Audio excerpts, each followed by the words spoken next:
जावळी विधानसभा मतदारसंघाचे भाजप महायुतीचे अधिकृत उमेदवार शिवेंद्रराजे भोसले यांच्या प्रचारार्थ वेदांतिका राजे यांनी सातारा शहरात विविध भागांमध्ये पदयात्रेच्या माध्यमातून लोकांशी संवाद साधत पदयात्रा मार्गावरील प्रत्येक घरात जाऊन नागरिकांचे आशीर्वाद घेतले।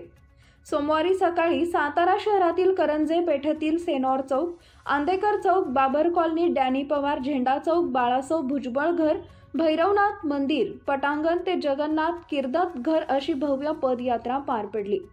या पदयात्रेत भाजप व राष्ट्रवादी अजित पवार गट, शिवसेना शिंदे गट, आरपीआयसह महायुतीतील सर्व घटक पक्षांचे पदाधिकारी, कार्यकर्ते, दोन्ही आघाड्यांचे सर्व आजी माजी पदाधिकारी, नगरसेवक, कार्यकर्ते आणि नागरिक सहभागी झाले होते।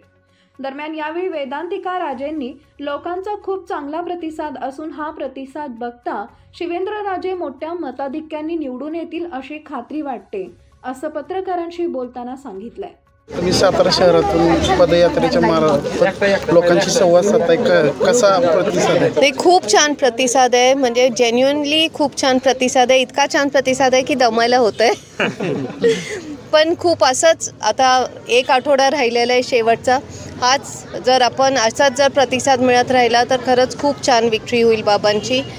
निवडून तर येणार ते 100%, पण चांगल्या मताधिक्याने निवडून येतील एवढीच मला ग्वाही आहे आता तर, म्हणजे एवढं लोकांचा प्रतिसाद बघू। थँक्यू। आणि सगळे कार्यकर्ते इतके चार्ज आहेत ना म्हणजे त्यांनाच असं काहीतरी व्होल्टेज मिळाल्यासारखं आहे। थँक्यू। आमचे म्हणजे बाबाराजे आमचे व्होल्टेज चार्ज। थँक्यू। परंतु तुम्ही प्रचार करताय